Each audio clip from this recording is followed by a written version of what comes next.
With this, Russian president officially won round one of this battle.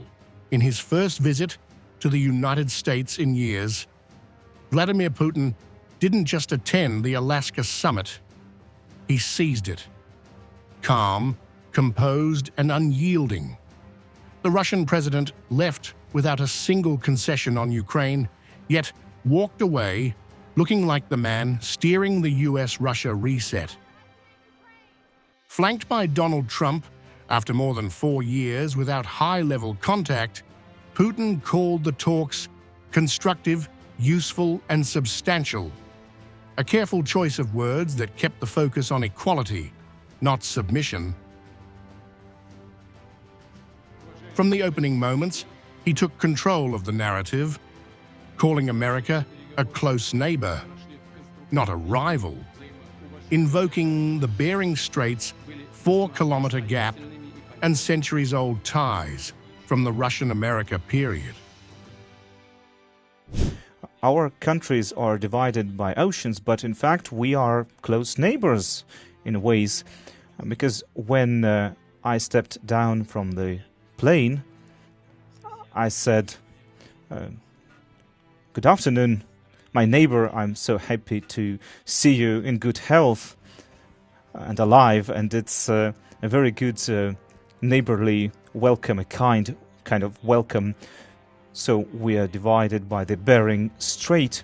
And in fact, there are 2 islands there between the Russian and the American island. He reached deep into history. Orthodox churches in Alaska, W's, Lend-Lease air routes, monuments to fallen Soviet and American pilots, a subtle reminder that the US and Russia have stood as allies before and could again on his terms. Framing the summit as overdue, Putin declared recent years the lowest point since the Cold War, implying that his presence was the corrective step the world had been waiting for. On Ukraine, he played the statesman, saying Russia is certainly interested in ending the conflict, but tied any settlement to all of Russia's interests and a strict balance of power. His warning to Kyiv and Europe against provocations was a clear signal. Peace will come only on Moscow's terms. I'm sure that the understanding that we've reached today will help us open the path towards peace in Ukraine.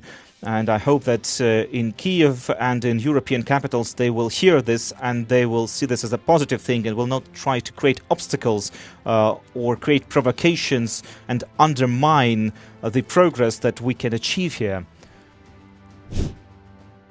Notably absent, any commitment to halting operations or entertaining NATO's land swap and territorial concession plans.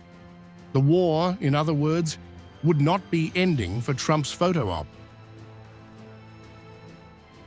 Instead, Putin shifted the spotlight to US-Russia trade, up 20% under Trump, and floated future cooperation from IT to space, ensuring the summit was about partnership, not pressure.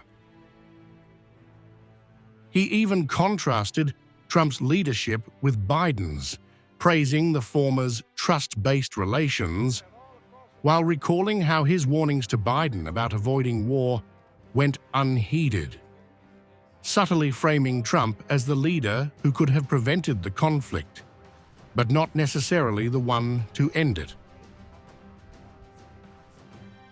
And also one more thing, in 2022, during my final contacts with the previous administration, I tried to convince my previous American counterpart, President Biden, that we needn't move towards a situation which could lead to a military confrontation. I told him before that that would be a critical mistake, and now President Trump, when he says that if he were president there would be no war, and I personally believe that is the case. And that's the optic win, billed as Trump's moment to broker peace.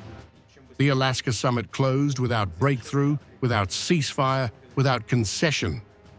But for Putin, it ended with something more valuable: the image of a confident Russian leader on American soil, dictating the tone and leaving as an equal, if not the dominant, player in the US-Russia equation.